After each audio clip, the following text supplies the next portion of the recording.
Selamat pagi anak-anak. Pagi luar biasa. Sebelum kita mulai dengan materi hari ini, kita akan tekuk semangat. Tekuk semangat. Semangat.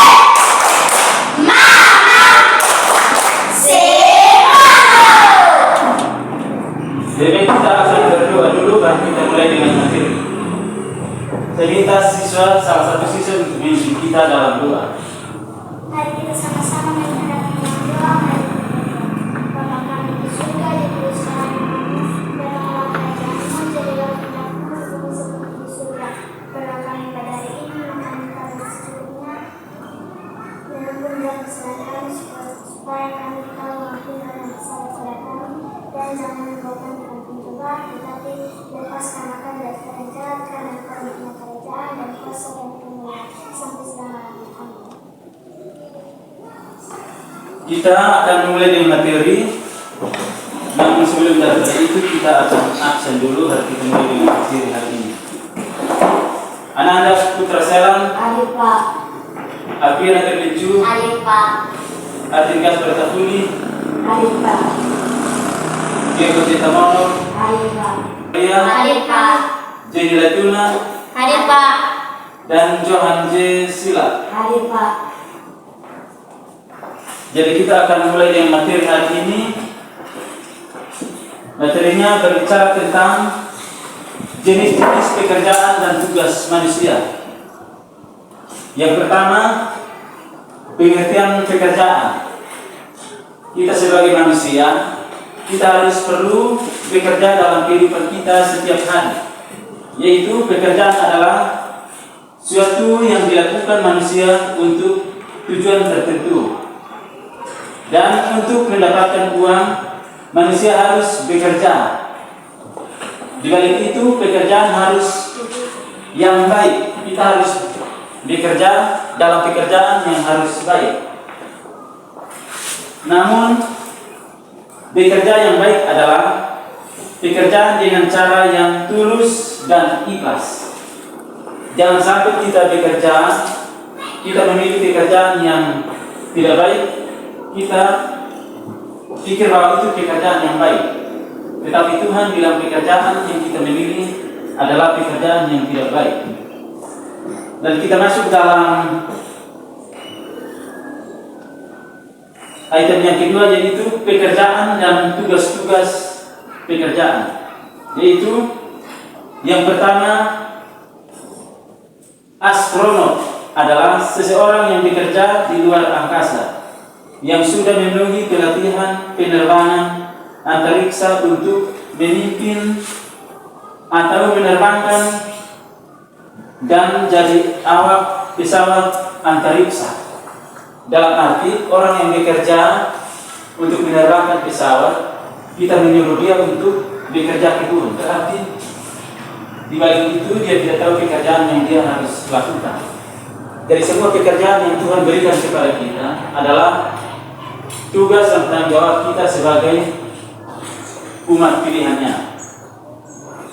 Dalam pekerjaan dan tugas-tugasnya, yang ketiga yaitu kita sebagai dokter. Kita sebagai dokter, tugas kita adalah untuk belajar dari keilmuannya, berusaha menyembuhkan orang-orang yang sakit, dan tidak semua orang yang menyebutkan penyakit bisa disebut dokter. Di balik itu, untuk menjadi dokter biasanya diperlukan orang yang bisa mengobati. Maka itu kita akan menyebutkan orang tersebut sebagai dokter. Dan tugas yang ketiga atau dan yang keempat itu ada kaitan dengan tugas yang ketiga, yaitu guru. Adalah seorang pengajar suatu ilmu. Dalam bahasa Indonesia, guru umumnya merujuk pendidikan profesional dengan tugas utama mendidik, mengajar, membimbing, mengarahkan, melatih, menilai, dan mengevaluasi peserta didik. Di balik itu, untuk membimbing, kita diarahkan kepada pelajaran yang kita inginkan. Tetapi kita sebagai siswa dan sebagai peserta didik perlu kita pelajari materi yang sudah disampaikan oleh guru. Baik itu dari guru mata pelajaran maupun guru kelas, perlu kita pelajari materi yang sudah dibawakan. Dalam tugas dan tanggung jawab yang keempat, di sini kita sebagai pelukis adalah seorang yang menciptakan karya seni berupa gambar 2 dimensi atau 3 dimensi yang dapat dinikmati oleh semua orang pelukis, dapat menciptakan karya ilmiah. Maka itu ketika kita mendengar pelajaran atau kita memahami pelajaran, kita mengikuti pelajaran, perlu kita pelajari dalam hati dan pikiran kita. Terutama kita harus berfokus pada pelajaran yang dibawakan oleh guru kita. Jadi pelajaran atau tugas yang keempat di sini mengatakan pemain bola. Kita sebagai pelajar yang perlu kita pelajari itu adalah materi yang sudah disampaikan. Berikan contoh, menurut kita untuk menendang bola atau bermain bola perlu kita paham, kita pelajari dan kita turuti dengan sungguh-sungguh supaya kita bisa mempraktikannya dengan baik. Dan untuk tugas tanggung jawab yang keenam adalah kita sebagai pilot. Disebutkan untuk orang yang mengemudikan pesawat terbang sebagai sebuah profesi yang menuntut keilmuannya. Dalam arti di saat kita belajar untuk menjadi pilot, kita harus pelajari dengan sungguh-sungguh dan kita harus hayati dalam pikiran kita supaya apa yang kita pelajari bisa bermanfaat dalam kehidupan kita sehari-hari. Untuk tugas dan tanggung jawab yang ketujuh,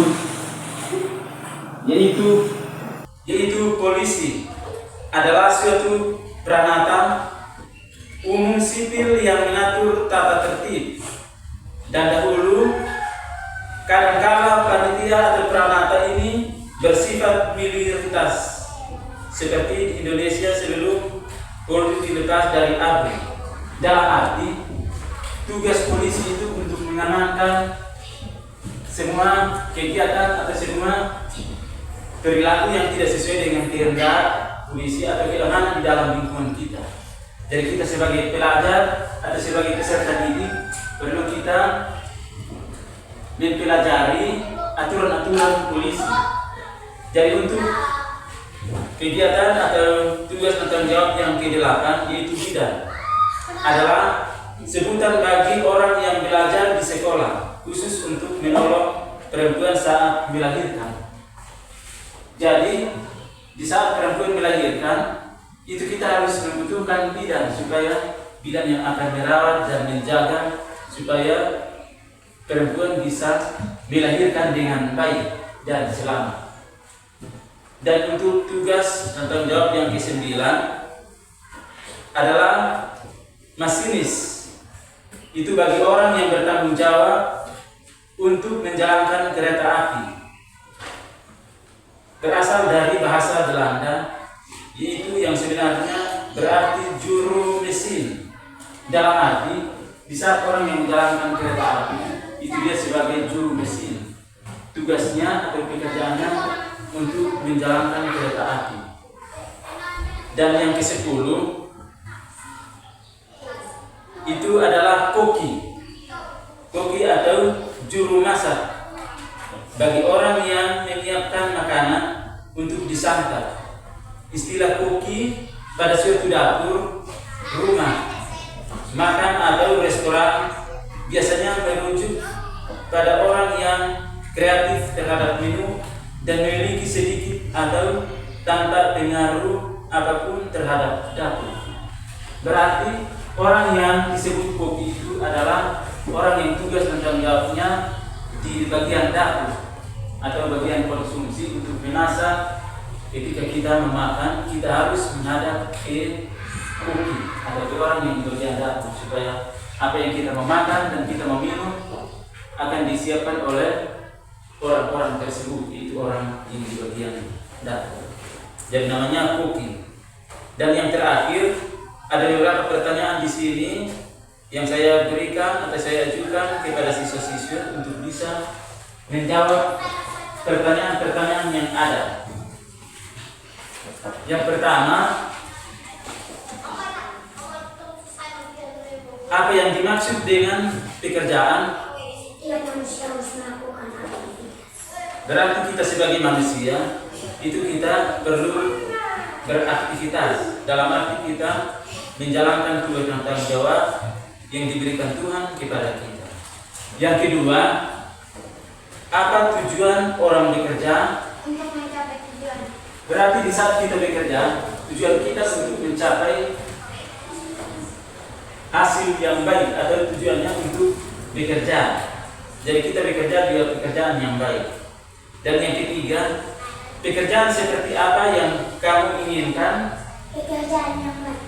Jadi pekerjaan yang baik adalah kaitan erat dengan pertanyaan yang kedua. Jadi kita perlu menjalankan tugas dan tanggung jawab kita, tetapi kita harus mengarahkan pekerjaan kita kepada pekerjaan yang baik. Pertanyaan yang keempat, apakah pekerjaan orang tuamu? Petani. Berarti kita sebagai petani, kita harus mengolah tanah untuk menjadi kebun, supaya kita bisa menanam dan menuai dari hasil yang kita sudah tuai sama-sama. Jadi pertanyaan yang terakhir yaitu berikan tanggapan, pesan serta harapan terhadap guru bimbingan konseling yang telah memberi pelayanan kegiatan ini. Baik dan benar. Jadi baik, menurut peserta didik, materi yang sudah saya sampaikan menurut peserta didik semuanya baik dan jelas, tetapi dari bimbingan konseling atau konselor perlu menyiapkan diri ketika memberikan materi, dan dari siswa-siswi atau peserta didik juga harus penuh tanggung jawab pada saat mengikuti materi yang sudah saya berikan. Jadi pertemuan kita berakhir dan saya minta salah satu siswa untuk memimpin doa supaya kita berpisah dari tempat ini.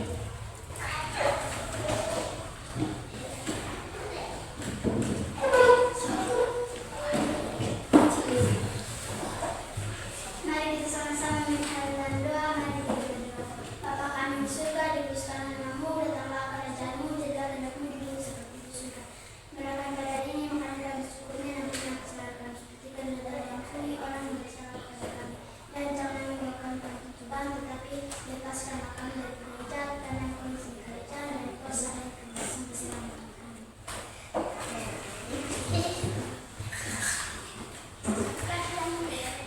Jadi baik, untuk selanjutnya bagi peserta didik, semangat belajar, sampai jumpa di lain waktu. Terima kasih.